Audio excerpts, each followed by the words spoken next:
Welcome back to Just in Our Minds. I'm here with a special guest, one of my homies from, I think we met at Joe's gym originally. Yeah. Thanks, So he has a record more than 55, or was that we got like 65 fights as an amateur. Yes, sir. 5-time Golden Glove champion, 4-time regional champion, and he's 8-1 as a pro. This is John Bumptime Bryant.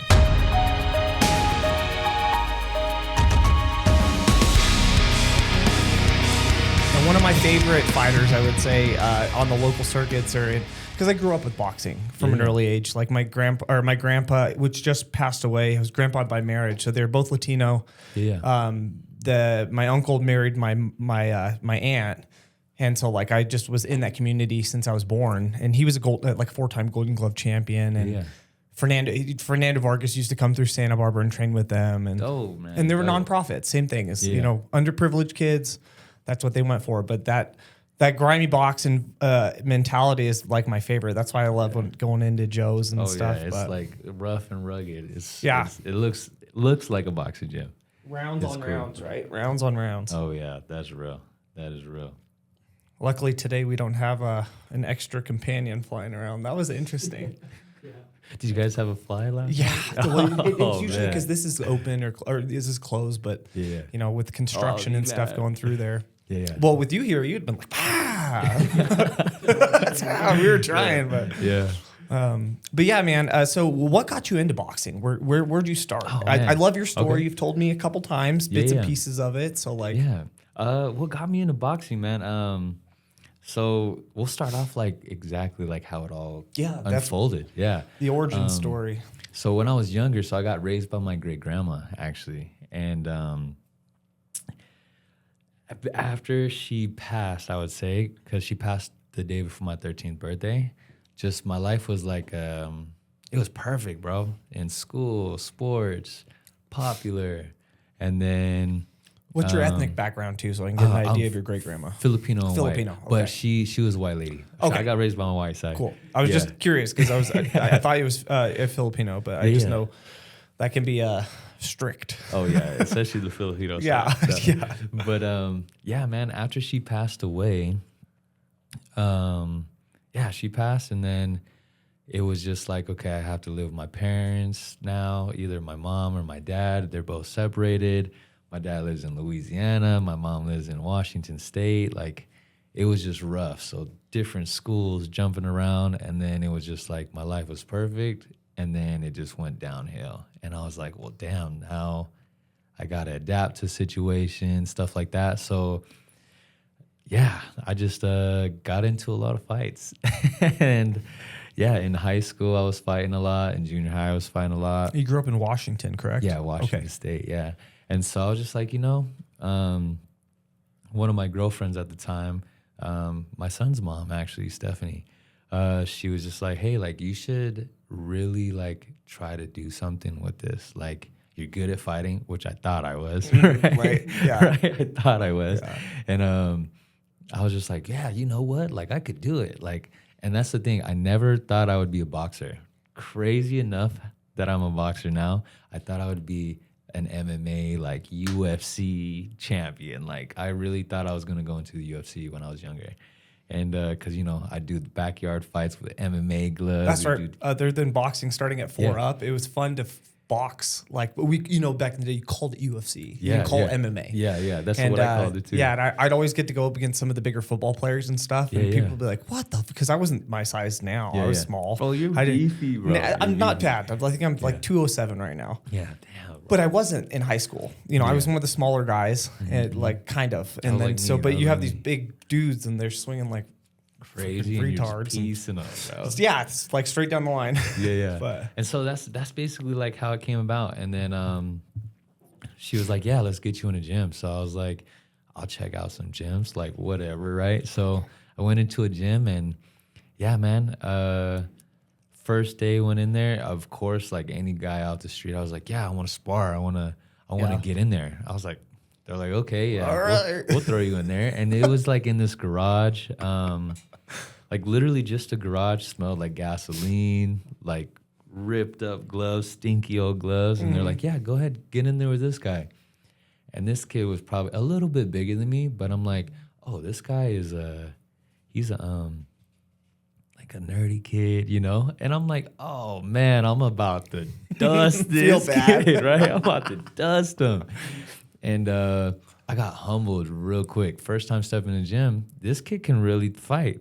I think I could fight. So it was a very humbling and oh, bro, it was an amazing experience. I got my ass whooped by this kid. Yeah, it's a long 34 seconds. Like, I was like, holy shit! Oh my gosh! Yeah. And then just it was insane, bro. And the longest 3-minute rounds of your life. Oh, 100%, bro. And they gave me the 3 minutes too. So I'm like, oh man. They're like, oh yeah, you want to do this? Yeah. Oh, bro. Full 3 minutes. Get up, bud. Keep on going. You still got 2 minutes and 40 seconds left. You're like, yeah. So I was just like, you know what?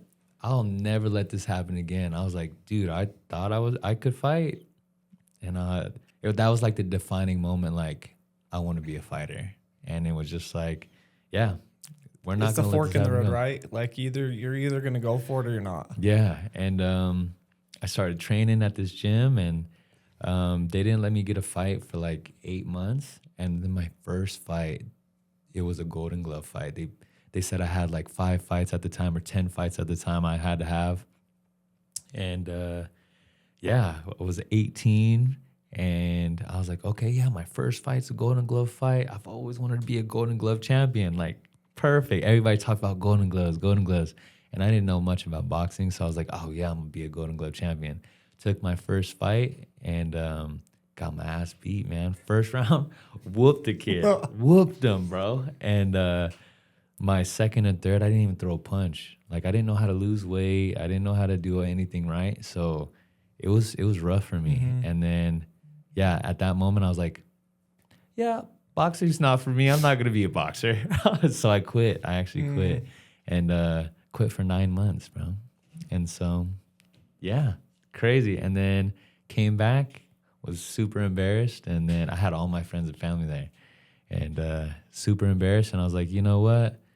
I was like, I really want to do this. Like, no matter how embarrassed I was, losing in front of everybody, my friends, my family from school, everybody, bro. And yeah, I quit. But I came back and I was like, yeah, I'm gonna do it. Then I moved to Utah. And then you moved to Utah? Yeah, then I moved to Utah. And my whole career's been in Utah. How long have you been in Utah? I've been in Utah for 12 years. Okay. 2013, the end of 2013. So 12 years. It's been good. It's been a while. So for like the sake of a boxing career, like nowadays, like yours hasn't been a long boxing career, right? It has in the sake of years, but not in the sake of like boxing or wrestling or things now. It's like kids start at 4. Oh, at 4 or 5 years old. I wish I would have started at that young, man. That's what I think now. I was like, but then again, there's divine timing in different passes. Like for me, I would do it during summers, but and then I'd go in, but like my family don't fight or they don't do sports. That's like and I had epilepsy when I was younger. Oh, like when I was in 3rd grade. Yeah, like from a brain bruise. Damn. That was the number one thing my parents were always like. Otherwise, I probably would have been a pro fighter. They wouldn't come to my boxing matches. You can still try one, at least one. For what? Anything, MMA, boxing. Well, I had 17 fights. Oh no way! Mm-hmm. Yeah, what the bro? I didn't know any of this. Yeah. Okay, hell yeah, that's dope. Yeah, total across the board. You know, most of them were before I was even 18. Oh, that's like cool, when I was 16, I was boxing. A local circuit in Lompoc, California, like I was going up against people that like some of the Air Force guys and stuff like that were like in their 20s. Oh, damn, bro. I didn't know this. What the heck? Yeah, I was Orthodox back then I know too. You had a little something, but I didn't know. I took years off in between, but yeah, like I think if my family would have supported it more, my dad was like, you had epilepsy, let's not do this. Like pick anything else. But yeah, so they were all amateur anything, and then I had 2 smokers for MMA. Yeah, that's cool. When I was 18, 19, before I moved out here, because I moved out here when I was 22. Okay. But yeah, that's why people are like, I'll be 37. 37? Okay. So, you're still young, bro. You're still young. There's been some people from Fierce and some other things that are like, hey, like, and then somebody tried to get me to do a bare knuckle too for BKFC, and I'm like, bro, you should. You know who told me not to is Josh Berkman, the UFC fighter. Oh, I was training with him. He was like, bro, you're too pretty for that, dude. Stop. Yeah. He was like, do you want to be a UFC fighter? I was like, nah, I just want to take a couple fights. He was like, you see my nose? don't do this. He's a hard guy. Like, so it blew my mind. He's like, no, dude, go do acting or something like you were doing. Cause I was acting then. Yeah, you did. Mm-hmm. Yeah. And so I'm getting back into that stuff, but it always sits in the back of my head. Cause I feel now that I know how much of an athlete I am, I was like, oh damn, I could have been a this, but and you're flexible. You're freaking, you know your body, bro. Like that's one thing about you, bro. You know your body. So like, bro, that would be amazing. And especially, bro, even in acting, bro, like I think you'll kill it. I'm working on it. 2026. Yeah, 2026. Yeah, we have a couple things going on. Good. But I hope. Good. But anyways, this is about you. So I'm just just going in, so I appreciate it. But yeah, so it's just wild because of how good and how like your accuracy, your head movement, your footwork, it's you literally dance. I don't know if you watch some of those clips, Travis, but it's like incredible. And like to see you spar with people, I'm like, ugh. See, but now I think I'm more logical. Now I have more coach's mind. I look at that and I was like, I don't have to fight that. Yeah. I don't want that. Like, I don't want other people have that. I don't want to have to go fight Hamzat Chimaev. Yeah, I love it. I love just being free in there. That's one thing. Like, I try to tell these young fighters all the time. I'm like, man, you guys are so stuck in your stance or stuck in a certain way. You can walk in the ring if you want. You can, you can backpedal. You can dance. You can do whatever you want to do in there as long as you feel free. Nobody can do anything to you, bro. So, that's something I want to get back in there for because I notice even with my punches, I'll shoot straight and I'll pull down and around now. Yeah, and I'll have in my my like thoracic rotation and like it's way more like apparently more muscle driven now, and I'm like, you ain't doing no triple jabs now, sir. I'm like, Yeah, I feel that. I feel it. But man, yeah. So how long, like your age? So what am I trying to say here? So how long was your amateur career? So my amateur career, I would say I started at 18, 19, and then 26 is when it ended because I actually went to jail. So and that kind of just took Storm in a different direction in my life, and so I'll say 19. Let's say 19 to 26. So it was that 7 years amateur career. So 55 and 10 as an amateur. It's good. And then maybe let's walk us through a little bit of your amateur career and what held through there, some of the trials and tribulations leading up to 26. Okay, yeah. Oh man, so I don't know. A lot of people don't know Utah.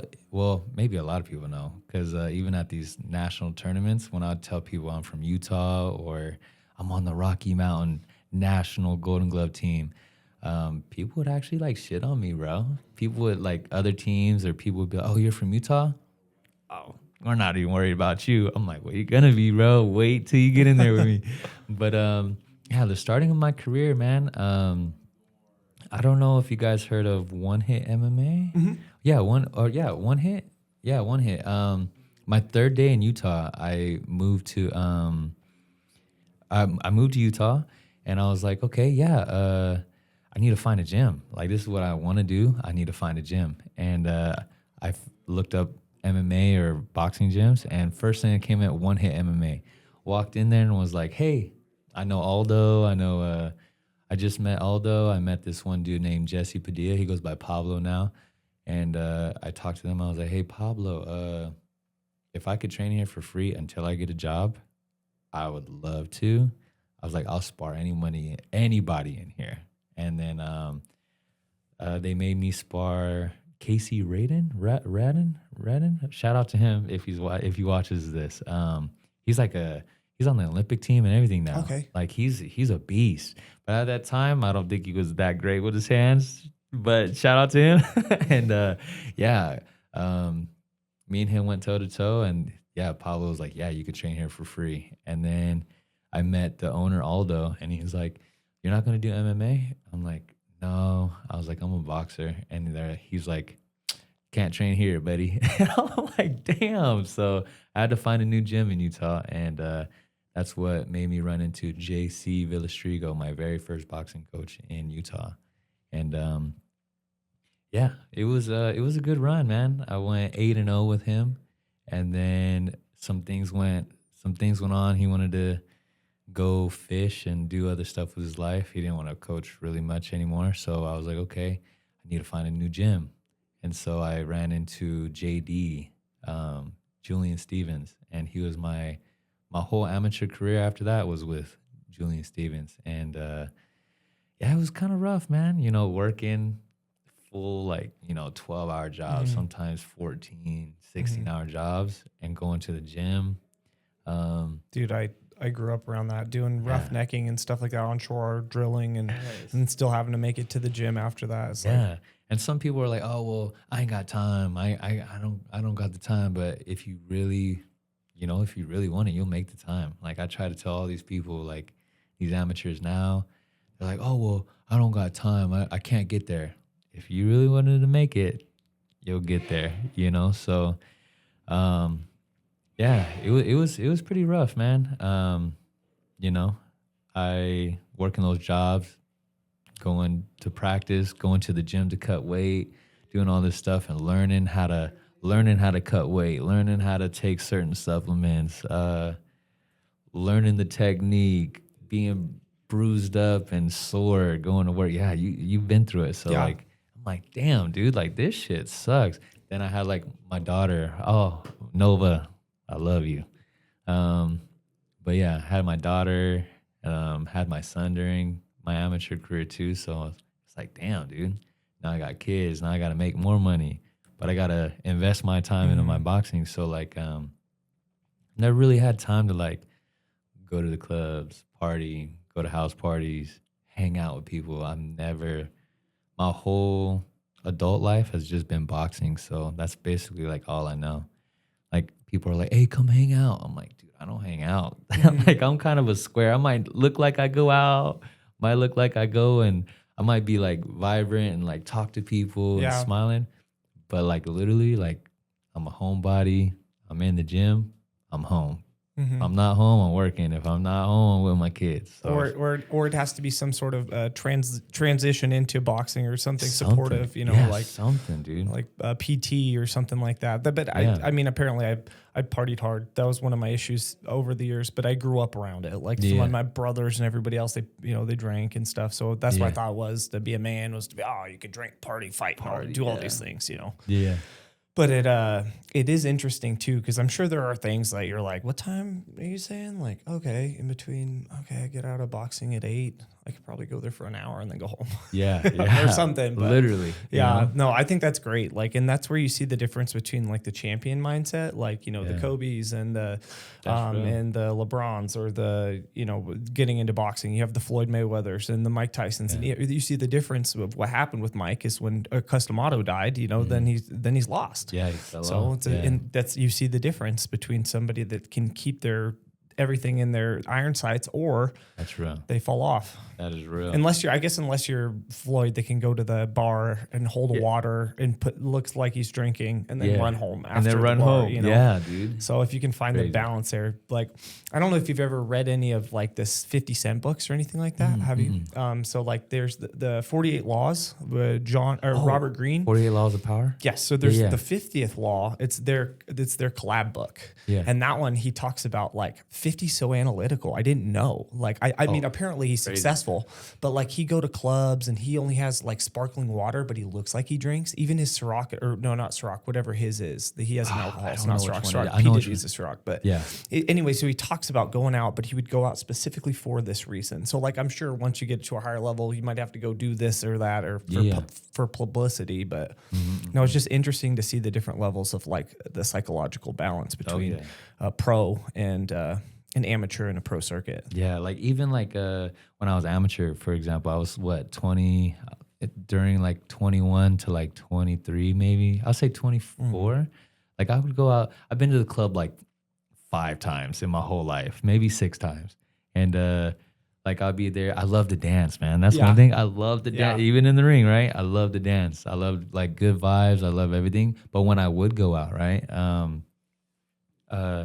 just sip on water and stuff, and like people, I'll dance, and then people would come up, or like girls or whatever, they'd be like, "Oh, like what are you drinking on?" I'm like, "Oh, you want to try some? You can try some." I'm just sipping on water, and like some girls would like trip and be like, "You're just drinking water." I'm like, "Oh man," I was like, "Yeah, like I don't drink. That's a projection, you know. Yeah, that's how like, you know they're not for you.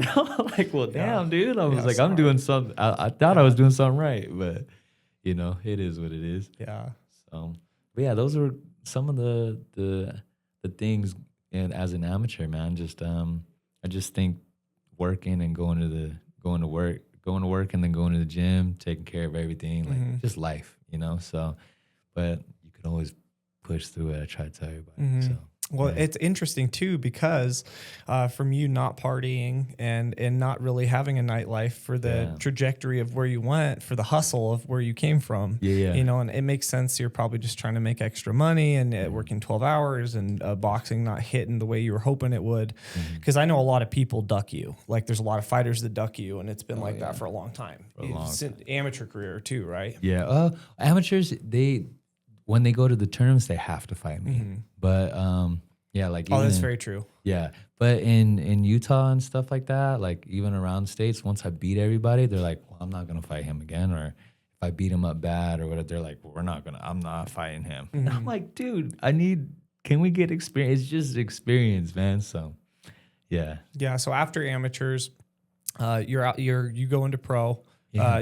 When did you said that you went to jail before being pro? Yeah. So let's go into that. What was the transition? How did you get into like at what point at your amateur career? What drove you down that path, and what was that path? Okay. Yeah. This is perfect, dude. Thank you for even asking this question. I know I've spoke about this once before, but I didn't really go into like super like depth detail. So we'll get into it. So my last year, I think before I turned pro or before I went to jail, 2019 leading into 2020, I'm on the national Golden Glove team for Utah or for our region. And Midwest, right? It's like, I don't know. I know it's Utah, Montana, Idaho, and one more. And every year since I've started boxing, I've won Golden Gloves every year since I've been boxing. So I was like, okay, I'm gonna get there every year.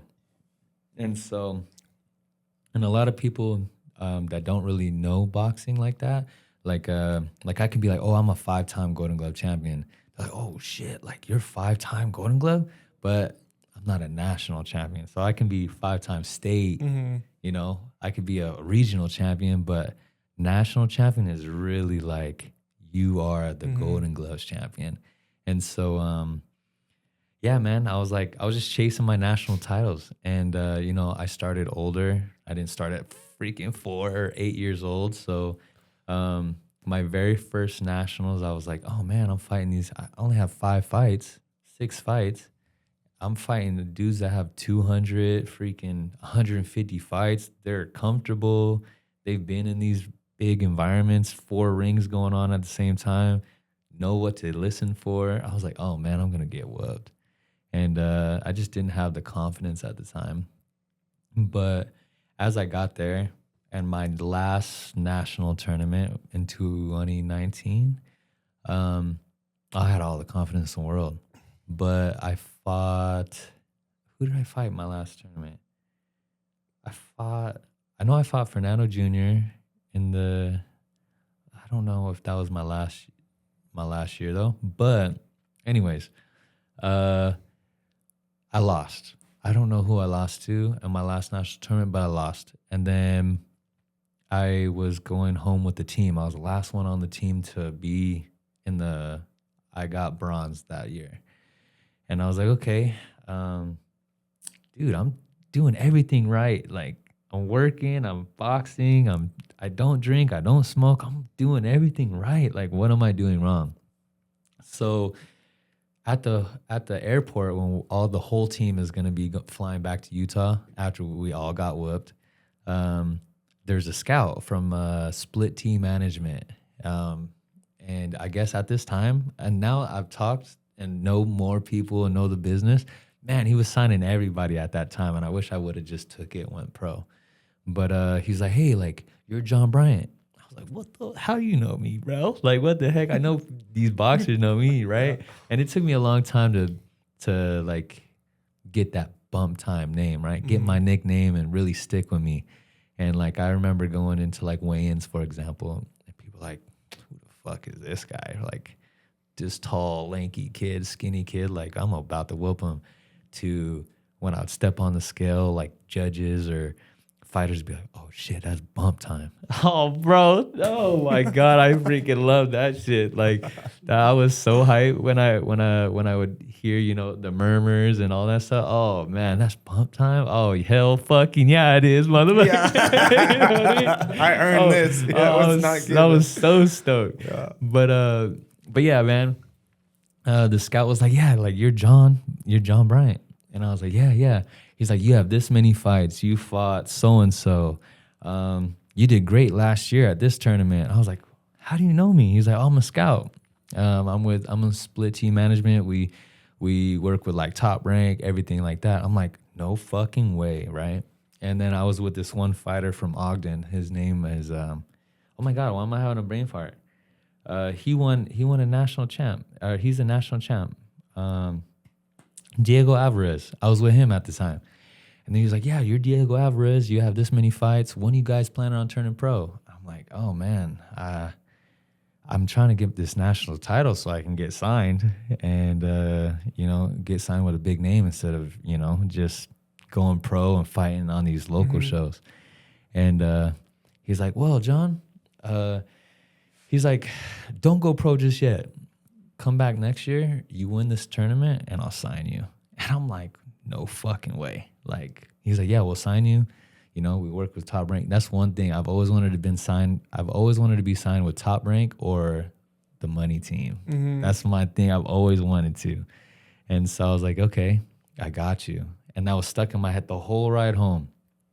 And I'm sitting there on the plane, and I'm like, what am I doing wrong? And yeah, man, it was just everything going through my head. And I was like, okay, I'm working this hard-ass job at the time. I was working at Smith Distribution at the time, and I was getting paid good money. Every week I was getting like $1,700. And I'm like, oh, man, my child support's paid. Like, everything's been, my rent's paid. I'm like, I'm living good. But I was sleeping 4 hours, I was training. Mm-hmm. So my sleeping schedule was wrong. I was eating wrong. And I was just like, man, I'm doing all these things right, but I'm doing all these things wrong because I have a job. So I was like, okay. I reach out to people. Like, I didn't know really much about sponsors, how to get sponsors. So like I even created like GoFundMe's, like, hey, I'm going to these national tournaments. I have to take time off work. Please help me, mm-hmm. Right? And I'm not the type of person I hate handouts. That's one thing I've always got it from the mud. I hate handouts. I hate feeling like I have to owe somebody something. Mm-hmm. So even doing that was kind of rough for me. But yeah, I get home and I'm like, okay, what am I going to do to make money if I quit my job, or how can I do something? I have 3 months till the next tournament. What am I going to do? And I was like, you know what? I see all these people selling weed. I'm gonna sell weed. Weed don't hurt nobody. Yeah. Like, I smoke weed maybe like what? I smoked weed 9 times in my whole life. And when I was like 15, 14 years old, 14, 15, 16, and just exploring. And I was like, this shit, man, I had the funnest time smoking weed, man, with all my friends, whatever. But I was like, that don't hurt nobody. I was like, I'll sell weed, like whatever. So I got into that, and I quit my job. I went into literally the next day, and I was like, hey guys, I'm putting in my 2 weeks. I'm getting ready for the biggest fight of my life. And they're like, well, you're still amateur. I'm like, I'm gonna get signed. And yeah, man, I quit my job and I started selling weed. And I thought, I was just gonna start small. Of course, everybody starts somewhere, right? So I was just making like $500, $800 a month. Then it went to like $2,500 a month. And then I was like, okay, well, this is good. I'm eating right. I'm eating healthy. I have a good sleeping schedule. I'm training fucking 3-4 times a day. I'm like, my body's changing. I'm like, oh my God, like I'm gonna get signed. I'm gonna do this. I was like, I just had to quit my job. Stupid. Look how fast this money is. Yeah, stupid, right? And so, yeah, I went from, like I said, 2,500. Then 2 or 3 months into selling, I was in the wrong place, wrong time, and I got shot, and changed my whole vision. And at this time, COVID hit, so the tournament got pushed. And I was like, okay, well, I just got shot. Doctor said I'll never fight again, never be able to close my hand, never be able to straighten out my arm. And I was like, I'm going to make sure I fight again. This is all I know right now, so I'm going to do it. And I was like, I can't. I've worked my whole adult life for this. I got to make it happen. And got out of the hospital. The tournament got pushed, so I'm like, perfect. I have time to recover. I'll be fine. I'll make sure I close my hand. I'll make sure this is right. And I still kept a positive outlook on life, right? I was just like, I'm not gonna let that pass me. But when I got out of the hospital after I got shot, I was like, well, I can't go back to my job. I can't box for a while. Like, what am I doing to make money right now?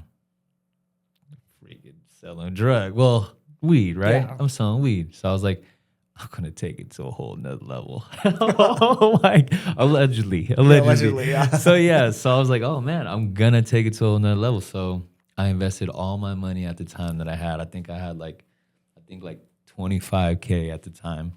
And I was like, okay, I'm gonna take it to a whole nother level. Invested it all.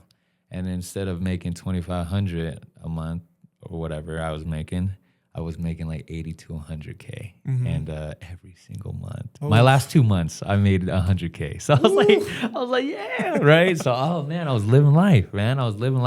But I was still training. I was still doing everything right. But now I had a limited amount of money, right? I was only working for like 4 hours a day, making crazy amounts of money, 5,000 to 10,000 a day. Like, it was crazy, buku money. And then, but it was cool because I was doing like giveaways. I felt like the El Chapo of Utah. It was the craziest thing, just off of just selling weed. I was doing backpack giveaways, $5,000 giveaways. Dude, oh, your family's struggling because of COVID? Here's some money.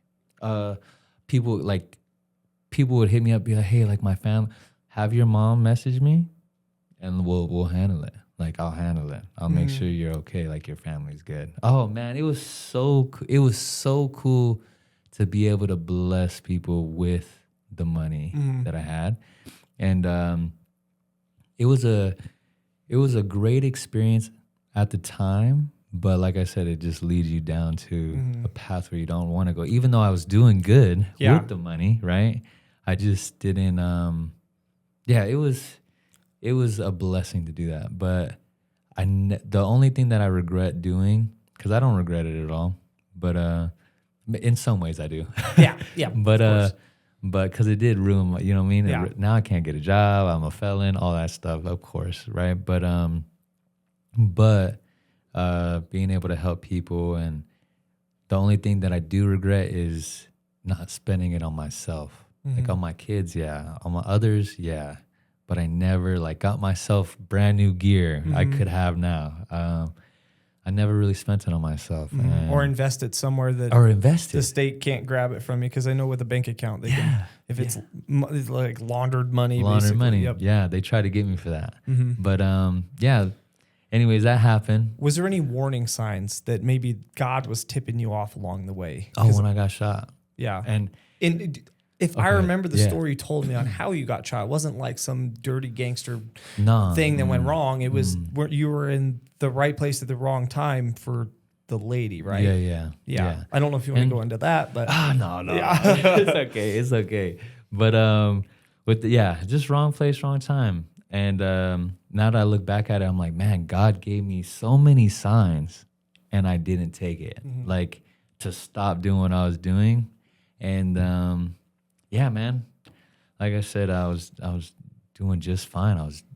Everything was perfect. Everything was. Because in a situation like that, like you Yeah. make $100,000 1 month, you could stop for a year and I wish I still be did. able to give out $5,000 here and there. And I didn't go that route. I've had opportunities to go that route. And Yeah. it's the flipping. As soon as you flip and you have the 20 and then the 40 and then That's what happened. you just stop. But it's hard. The dopamine's hitting. Everything feels great. And it's so hard to remind yourself, like, I wanted to get in and out of this. Yeah. Put myself in a better situation. But it's like that awareness that, like, you see over and over again. Because I have a lot of homies that sell a lot of things over the years. And it's always that. You know, like same with like skateboarding or biking or whatever. You do the one more rep or the one more round, and that's when you get hurt. Yeah, that's real. Yeah. That's so real. And I wish I would have, because that's the same thing. I was like, okay, I'm going to get 20K. I'm done. I'm going to get 40K. I'm done. You're like, hey, what the? Yeah. Yo, I'm like, what? I'm going to get 100K. I'm done. I got 250K. I was like, I'm done. But once I got it, I was like, I'm going to make $1 million. Yeah. Well, then that's what you say Oh is when you my have it, gosh. and then there's that one more opportunity. You have the option of going left or right, and right's talking to you, and you getting so used to the right voice, which isn't always the right one. You know, it's like, and then you lean into that direction. Because there's been plenty of times in my life, and that's what I try to look back on. I was like, when could I have turned left instead of right there? And then I just try to remind myself of what that voice sounds like. Yeah, man. And like how you said, like, I had so many signs and I wish I would have stopped. But then, my house got raided. The houses got raided, I'll say. And then I went to jail, man. And then even when I was sitting there in not handcuffs, Shackles. but the zip ties. zip They had me in ties. zip ties because they flash banged my house. They did a whole bunch of shit. I'm like, dude, I don't have no pistols, bro. Yeah. I did good business, you know? So it's just like. But at the same time, they probably looked into you enough. They're like, do not get close enough for this guy to touch you with his hands. They see all the belts laying there. Oh, Yeah. man. But yeah, man, it was a crazy experience. My house got raided at like 4 a.m. and then I had my girlfriend at the time. I had my coach that I'm with now, not Joe, but I had my coach that I'm with now sleeping on the couch. We just trained the night before. Yeah, it was just a rough spot. And then even I was in the zip ties and the cops were like, you're going to do 15 years. You're going to do 15 years. What you're doing. But I'm like, I'm selling weed. Like, I'm not selling no drugs to kids, which they said I was. I'm like, come on, bro. Yeah. Like, come on. I'm doing like big sales. Like, it ain't no like little sales, big sales. And, But that's the thing is, like, if you get entrapment, they'll make sure they entrap you near, allegedly, near a school. Oh, yeah. You know, and then you sell within a school range. They do, hey, can you meet me at this schools, on this churches. block? Yep. Oh, they're on every block in Utah. So it's like, oh, man, you can't get away with nothing here. You know, they're like, they're like, hey, can you actually cross the street right here? Then stand right here, basically. And then next thing you know, boom, entrapment. you're done. Yeah, so that's what happened, man. And they're like, yeah, you're going to do 15 years. I'm like, I was like, I'm not going to do 15 years. Like, I'm just selling weed. There's no way. But I've never been in the system. I've never been in trouble before. So I was like, I've watched cops. I was like, I'm not going to get in trouble for this like that. And they're like, you're going to do 15 years. They're like, all you got to do is give us these 2 names. And I'm like, no, I know. That's one thing I know what to do. Not to talk. So I was like, I need a lawyer. They're like, you really gonna do this? I was like, I need a lawyer present. Thank you. And then they took me to jail, man. And then I sat in the holding cell or in intake for like, I think almost 10 hours, 12 hours. And they're racking up all my charges. And they're like, yeah, you got 9 felonies. Oh, you got 15 felonies. And at the end of it, I had 27 felonies. And I'm like, what did I do? Like, I'm just selling weed. There's no way I have 27 felonies. They're like, well, yeah, you have a RICO charge. You have a gun. I was like, I've never had a gun. So there's no way. I'm like, yo, you guys are just stacking on charges. There's no way. You just want me to tell. Like, that ain't gonna happen, bro. And so, I went to jail for a year. And changed my life for real. Changed my life. Like it's been rough since I've been out, but it's a struggle. But it's a blessing because it changed. You know what I mean? It's changed a lot in my life. So like I think I've told you before. Like, and a lot of people don't know that. I'll say it on the podcast. Like, I cook on a burner. I cook on a burner at home. Like I don't have a stove. I don't have a.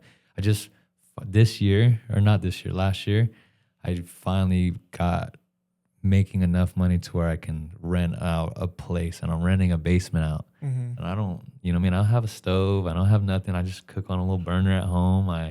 Yeah, it's rough, but like kids in the gym, they don't know that, you know? They don't know that. So I gotta like, I try to tell people all the time, like, John, like, why do you come in smiling all the time? Why do you come in like with a good energy? I'm like, dude, all these kids look up to me. What would it be if I go into the gym all slumped around? And You know, and if you believe in God or a higher power, it's like you were given a deck of cards that most people couldn't handle. Yeah. So like if you honestly, and you're still able to bounce back. I appreciate it. You know, it's real. Like, I mean, that shot could have ended up somewhere else. Could have hit your spine. Yeah. You can't walk. That's real. You know? So, I mean, it is a harder path. But look at how many kids you've helped along the way, too, so that you don't make the mistakes that me and yourself and different people decided to make. Real.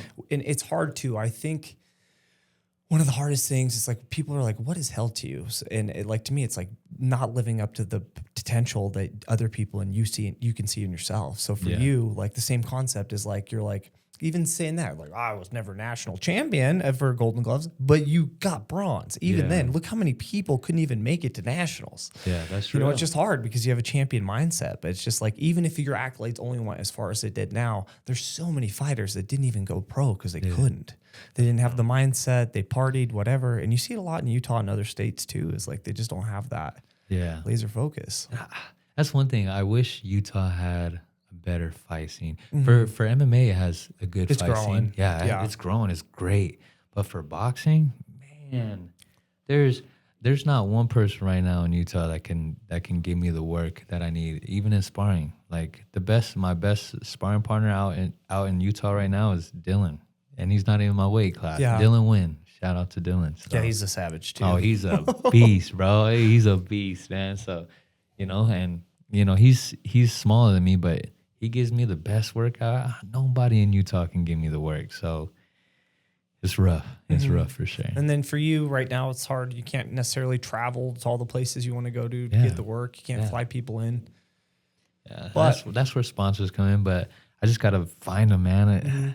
And it's so hard. And then moving forward after that, so you spend a year, you get out, and then what's this? What are the next steps that you take to go pro or get back in there? And so I got out, and I was like, well, damn, what am I gonna do now? Is this 2021, 2022-ish? This one is 2021. I got released. 2021, I got released, and then I was like, well, damn, now I'm in the free world. I can box again. And, oh, man, I was training so hard in jail. It was crazy. I was training so hard. And I was like, well, damn, I can't fight amateur no more. I got suspended from USA Boxing from amateurs. And so I was like, okay, well, what am I going to do? It's like, I got to go pro. I can't waste no time. And so I was forced to go pro. I wasn't planning on going pro. I was planning on it, but I wasn't planning that soon. And I just was forced to go pro. And basically the steps, like anybody can go pro for like people that are watching and stuff. Like you don't have to have any fights to go pro. You can just go pro right now if you want. So like some people don't know that, but some people you can tell. Those are the people you don't want to be that pro that's 0-8. Yeah, that's real. That's real. And so, like, once you go pro, you can't go back, So I was like, I think I'm ready. And so I needed to find a coach. And that's when I went to Joe Bish. And, oh, man, great times, man. Joe, when he's not drinking, he's an amazing coach. Amazing coach, man. And so it was either two people. It was either Chino, Victor Palafox, or Joe Bish. And I picked Joe Bish just because we clicked really well. Vibes were always good. Like, what's up, champ? Like, super energized. He always pushed me really hard. And he's been through the ringer himself, too. He has. That's one thing he has, man. He's broke his back. He couldn't walk. He can walk again. Oh, he trials and tribulations. Dude, I for love sure that with too Joe. with his teeth. You know, he's like, I don't want him back. Yeah. He's like, Man. Joe he's like, is I a love it. character, man. Yeah, He's good people's. yeah. And yeah, man, I went to Joe and I've been with Joe my whole pro career. He's like, we're gonna go pro, champ. Let's go, champ. Let's go, champ. Oh man, I love And him. his connections too. He's so deep Yeah. in the boxing game. For, like, for Utah, it's well, at least from my understanding. Yeah, and he's good people, and that's the thing too. He was willing to learn. At the time I went to him, he was willing to learn and grow as much as I wanted to learn and grow. So we helped each other out in a sense. And so yeah, I've been with Joe my whole pro career, but recently I left Joe. So about 2 months ago I left Joe, and now I'm with my second coach. He's always been my second coach, Ronell. And now I'm with him. So Slick City Boxing. Oh, that's a sick name. I've Yeah, seen the Slick Slick City City on there. I thought I was like, is that a name for Salt Lake that I haven't heard? Yeah, Slick City, baby. So it's good. And then, so are you still? So you going? You went like you've been pro. Yeah. A lot of people ducking you, so it's hard for you to find fights. You might fight what, once a year, twice a year? Now I was suspended because of my last fight. I don't know why the commission suspended me. Oh, because of the whole guy that was in Vegas, right? No, out here actually. Oh, was that out here? Out here. It was the craziest fight ever. I got slammed. Dude was trying to snap my arm, and he was trying to do a whole bunch of stuff. I'm surprised he didn't get disqualified or anything like that. But it is what it is, a learning experience. And so, yeah, they suspended me for a year, and then it's been rough. I haven't had no fights. I can't get fights. But I've been offered big fights. But I'm like, on 5 days' notice, you want me to fight Xander Zayas is crazy, bro. Like, let me have a full training camp. He's I mean, he has money. He has training camps, strength and conditioning coaches. He has everything. On a 5 days' notice, you want me to lose 20 pounds and fight him? You're crazy. Like, they're like, oh, well, 17K, 24K. I'm okay, bro. I'm trying to make millions. Well, because that L in boxing is big. I'm not saying you'll take it, but on 5 days' notice, you have to cut. And for you, that's like what, 25 pounds? Yeah. I don't want to say exactly how much I walk around at, but yeah, I make 147, 154. It's kind of rough for me now to make 147 because I'm a lot bigger now. Yeah, I was gonna say, I don't know how you do that shit. Yeah, it's insane. It's insane. I don't want to say too much. Yeah, you don't how have much to. I walk around. Yeah. So yeah, it's an experience for sure, man. No, I bet. And then, did you fight also the same that the boxing organization that Dylan's fighting for? Oh, TCL. Yeah, TCL. Oh, bro, yes, I did, man. But I didn't do so well in TCL. I fought a heavyweight, dude. I've tried out for 147 and 150. Oh, go ahead. Did they have? No, you're basically gonna explain. It was like 160 or something, wasn't it? Yeah, I fought at 160. I don't fight at 160. Yeah. Those guys are pretty big. I'm a big dude, right? I'm 6'3". You know, my walk around weight, I'm pretty big. Way above 160. And so I'm like, dude, I can't. I'm a weight bully. Like, I really be bullying these kids in the ring. I was like, 160 is crazy. So. But eventually I'm going to fight at 160, but I need to put on more muscle, everything like that. And, yeah, they're like, we don't need you at 147. We don't need you at 154. And a week before TCL, the season started, they're like, can you do 160? I was like, if you need me, I'm there. Yeah. I'll fight anybody. I got you. And my first opponent was Ronnie Alvarez. He's getting well known right now. Super good fight, amazing fighter, bro. He's a gold medalist. He was a heavyweight world amateur champion. Crazy. Yeah, that was my first opponent in TCL, and we did 2 rounds. First round, I thought I took it. They gave it to him, and then because you only do 1 round, right? But maybe 2 rounds, and I did my second round. And I was like, oh my God, I'm going to get knocked out by this dude. Like, this guy is big as fuck. The first punch he hit me with. I seen that. I was watching it with Joe at a what's his name's diaper party? Ray's. Yeah, it was like, crazy. It was crazy. When he first hit me, I was like, oh my God. I've never been in the ring with somebody. And I was like, I'm not trying to be here right now. Yeah. Never in my whole life. And he hit me. I was like, oh my God. And he put me down twice. and he stopped me in the second round. Because 2 knockdowns, you get stopped. And I'm like, damn, bro, like what the hell? And then I was suspended for, I think, 30 days, and they didn't bring me back on, man. But I was a part of the team and everything. And so I was like, damn, dude. And I would have made like $25K in like 5 months. I was so upset, very upsetting, but I was going to use that money to get my daughter back and stuff. So, damn. Yeah, it is there a chance? I mean, I'm sure at your skill level there's plenty, because 8-1, that's still, you went up 2 weight classes. Yeah. Like you still have time. Oh yeah, 100%. But I understand too, the clock's ticking, and it is. You know, it is. I need to got to get that $100,000 a month back into your life. Yeah, man, as much as I miss it, I would never go back. Yeah, not to that. No, legally, yeah. legal ways. Legal ways. Yeah, legal ways For sure. Yeah. I Nothing. wish, You're man. catching bodies, not cases. Yeah, for real. Yeah. For real. They call me the Cam Man. Yeah, anybody can't get it. Except anybody could get it. That's 160 or below. Yeah. I'll say like 156 or below. Anybody. Yeah, you could can get tell it, right here, but above that, we don't need that right now. 160, not yet.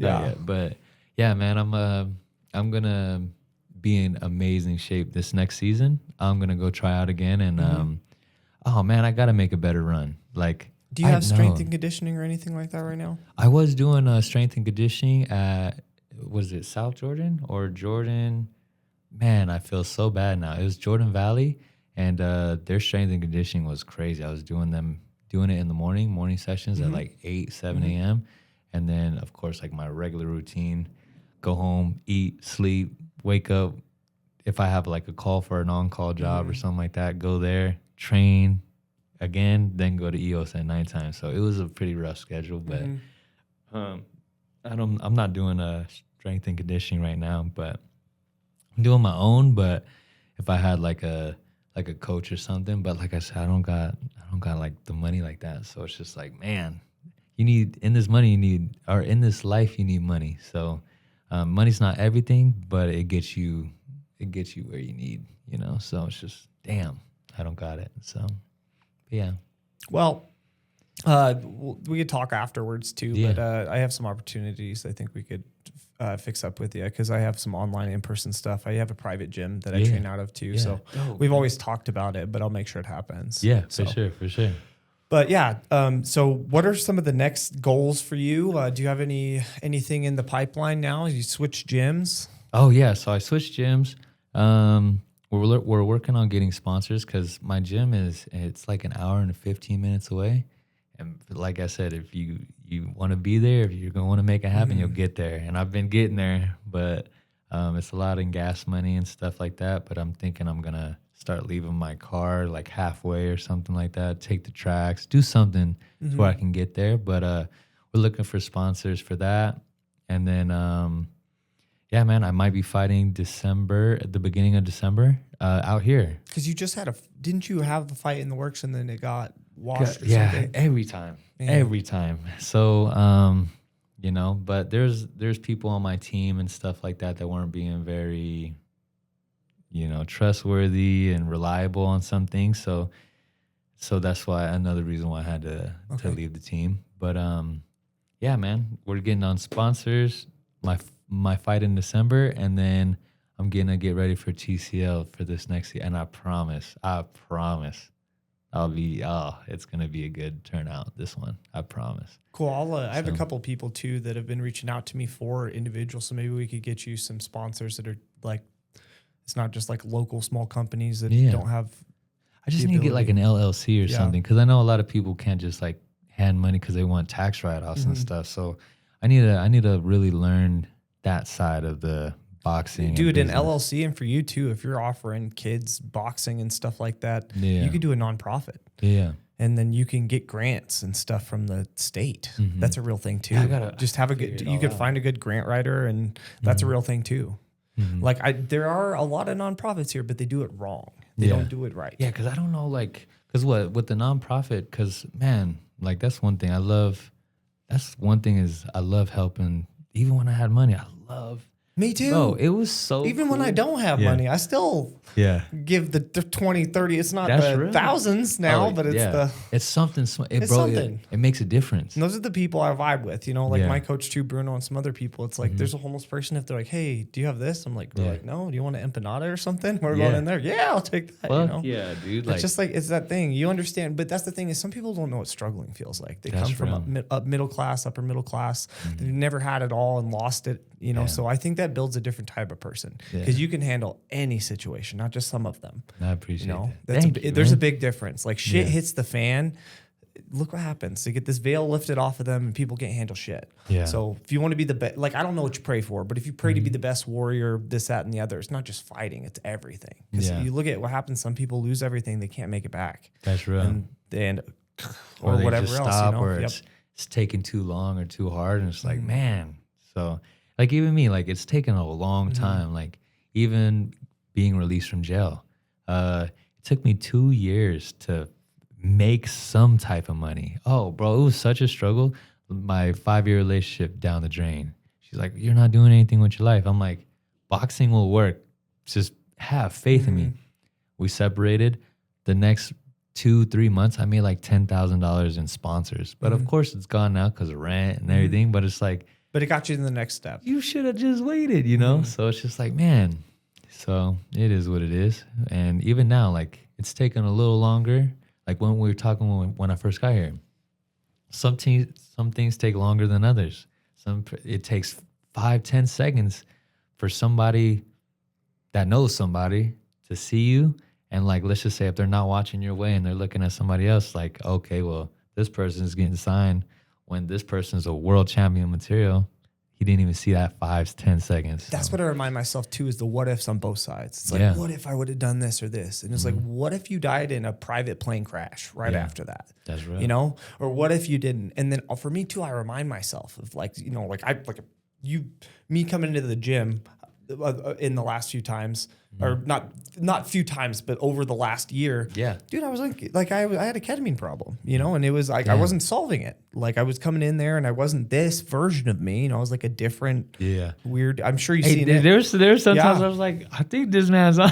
No, it was 100%, and it wasn't even that like I was doing it all day, 24/7. It's just something would happen and I'd have it. You know, I had a nasal spray or I had powder or whatever it was. But still, you just got lost in the sauce. You know, like I had a bad relationship, businesses collapse. But the moral of the story is like, but look at you now. Yeah, look at me now. Look at you now. That's the doing thing. stuff. There's always something to do.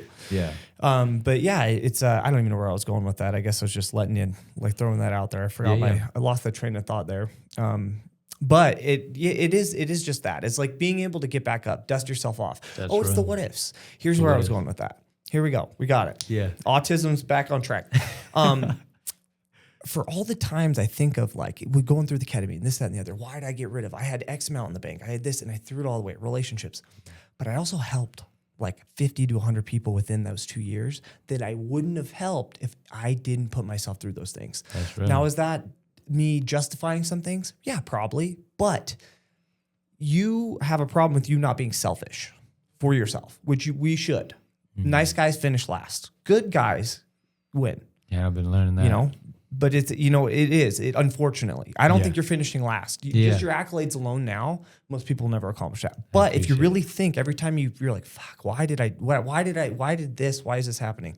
Think of every person you helped within that journey while that thing happened. That's real. You know, like, oh, that's real. And it's just that you could play on either side of the fence. Like you could either be and when you watch a movie, like who are your favorite fucking characters? Are they the ones that go rag to riches and get shot? And like, you're like, ooh, that look at it. And you get goosebumps because you create this thing. And like you want this guy that just wins.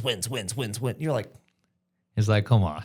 You know, but I'm guessing, like hypothetically, like if I want to watch a movie, like I want to see the struggle. I would, and then when he wins in the end, or you know, he helps out all these people, whatever that is. That's the hero archetype that I like to see. It's not just like somebody in fighting. You never get it handed to you. You have to work, but that's just like my version of. Like maybe it's a coping mechanism too, and it makes me feel okay about things and your decisions. But at the end, like you got to see the light through the dark. But you never experience a light if you never had the darkness. You never had the dark, bro. And That's real. That is so real. With anything in life, like if you don't go through something, you'll never, even my loss, for example, in the pros, never thought I would lose. Maybe when I'm like 30-0, 35-0. But here's the thing. Yeah. You wouldn't take fights at your own weight on a week's notice for 25. That's but then you end up taking one at 160, and it is that. Like, I think you've seen the possibility of it happening, you know? And like, that's the thing too, like in my last, I've had 3 fights. Well, my first professional loss and then TCL. TCL doesn't really count towards your record, but they have a record. So like I'm 0-2. Like I was like, I'm really gonna finish out 0-2. I was like, let me come back and get a dub. Like after all those opponents, after my first opponent, all the other opponents that I would have faced, I would have smoked them. And the guy that I lost to in TCL, Ronnie Alvarez, he went up and never made the weight again. He went up to like 170 or 180 and fought there for the rest of the season. He went undefeated. Congrats to him. Like he's an amazing fighter. Real dude. And you still went 2 rounds. Yeah. Like, I'm like, holy shit. How many other people made it that far with him? Yeah. It's like, holy shit, dude. At that big of a weight difference, Yeah, that's real. And so he never made the weight again. I'm like, man, put me back in. I'll smoke any of these guys. Yeah. So it's just like, damn, dude. Maybe it'll happen too. You get a couple more. They see you. Because it's not like you're losing at your weight. Yeah. Maybe you'll get back in there and they'll force feed people to you because Oh, you're in the box. You're there. They have to real. fight. It's their choice, right? In those type of situations. Yeah. They can't say no. I guess they could probably say no, but then they get cut. Hey, well, that's the thing for my next opponent that's going to be in Utah. I guess he's been calling me out. He not publicly, I guess, but I guess he's like saying that I'm scared of him and stuff like that. And I'm like, that's perfect, brother, because I could fight you blindfolded, bro. He's seen your loss, and now he's like, oh. I'm like, bro, like if I didn't have 2, I'll beat you with no hands, bro. But like. It's crazy, and I can't wait. Taps. I can't wait, bro. I cannot wait till we fight. And maybe this is the extra fire, because like you got the loss out of the way. Good. Or the 2 that now you got them all out of the way, right? That's right. Got them all out the way, and just don't let this guy shoot a double on you. Oh, hell no, like that last bro. guy That guy really slapped me on my head. That shit was crazy. Try to get you an arm bar. I'm like, what in the hell? It was crazy, but yeah, man, it was good. So, yeah, I can't wait for that fight. Yeah, and then you said December? Yeah, it should be December. Hopefully, crossing my fingers if everything turns out right and the promoter's on his shit. Then, December. And then a hefty 2026 for you? Get a couple in there, hopefully? In 2026, I'm planning on fighting like at least 6 times in 2026. So I found a sponsor that's willing to pay for my fights. So if we need to pay somebody extra money, I found that, and I'm like, dude, like, oh man, I cried. So I was just like, that will help my career tremendously. And he's like, hey, whatever it will take to get you to 15-1, 20-1 to get you a shot, we'll get you there. And those are the people you need in your life. I'm like, that's all I need, bro. I'm like, I don't have it like that, and if you're willing to help, and he had a strong conversation with me, like it was like an hour-long conversation. He was like, you need to stop being the way you are, like so hard-headed when people are trying to help you. And I'm like, what do you mean? Like, well, because if you think about it, same concept. It's like, you imagine trying to give somebody $5,000 and they're like, nah. That's real. And you're really like, trying to help. You should hold on to it. I'll get it myself. You're like, no. It's not like that. But it is. It's unfortunately, that's a big thing between a fighter and a martial artist. The equal or that whole shell of the ego. Yeah. Because ego's good. You need an ego, but that. It's tough, especially when I first got my very first sponsor. Oh man, they're like, okay, well here's $2,500. And I'm like, no, it's okay. Like, it's all right. But at the same time, I really needed it. And, oh man, I felt so good when I got that $2,500.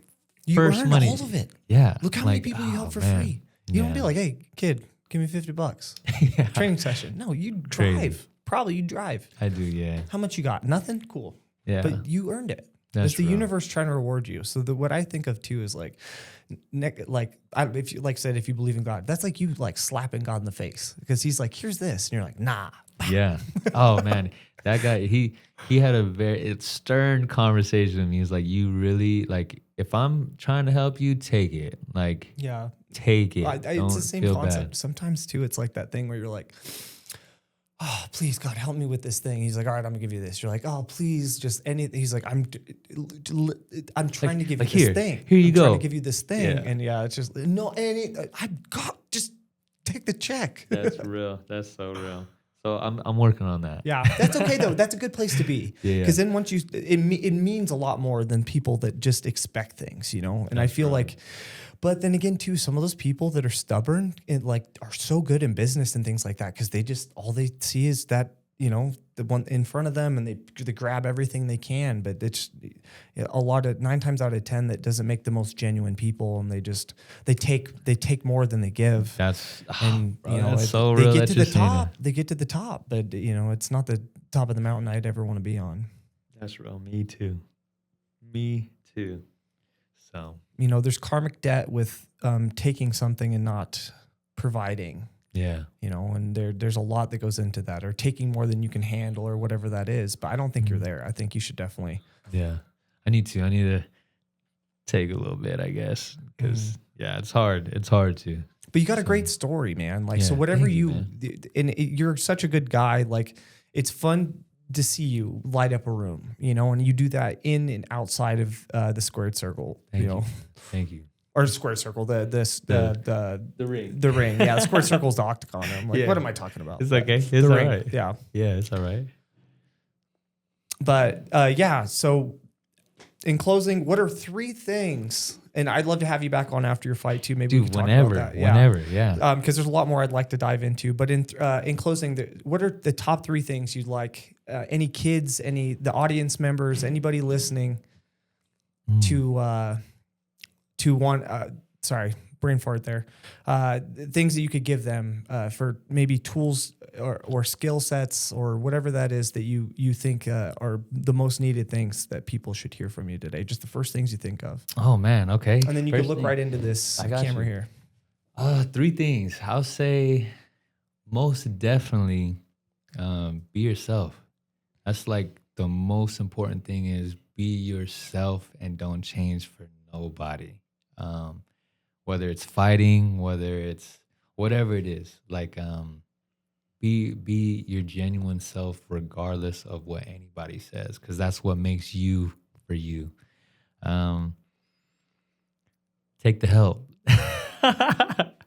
Take the help. If people are trying to help you, take the help. Even if you're not a type of, I'm not a handout type of person, take the help, because you never know. Like, same thing when you go to meet people.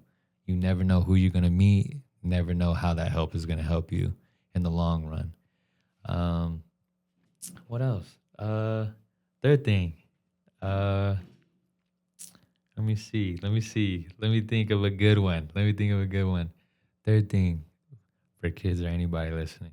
I'm having a brain fire now. It's okay. I'm thinking about it. Third thing. I'll say if you want to be a fighter or anything, for example, what I got told and what I listened to from a great world champion. If you want to be a bum, be that.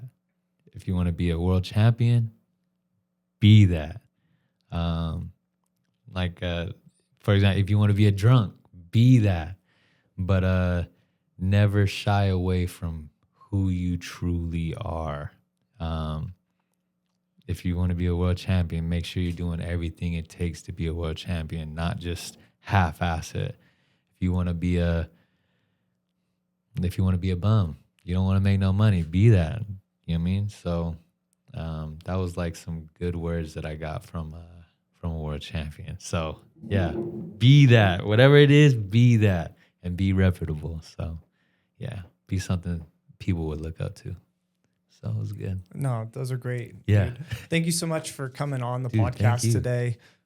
Dude, I love and appreciate you on multiple levels, like from like your coaching ability, you as a human being, and always putting other people in front of yourself, which is a love-hate relationship in ourselves as well. Yeah. But yeah, I think it's time for Bumptime to be a little selfish. You know, we all want to see you make it, and the haters that don't, we got to do it for them too, right? Fuck yeah, bro. I'll toss them a little 100 stack. Yeah, those are ones you can blow kisses to on when you're weighing in, right? That's real. That's real.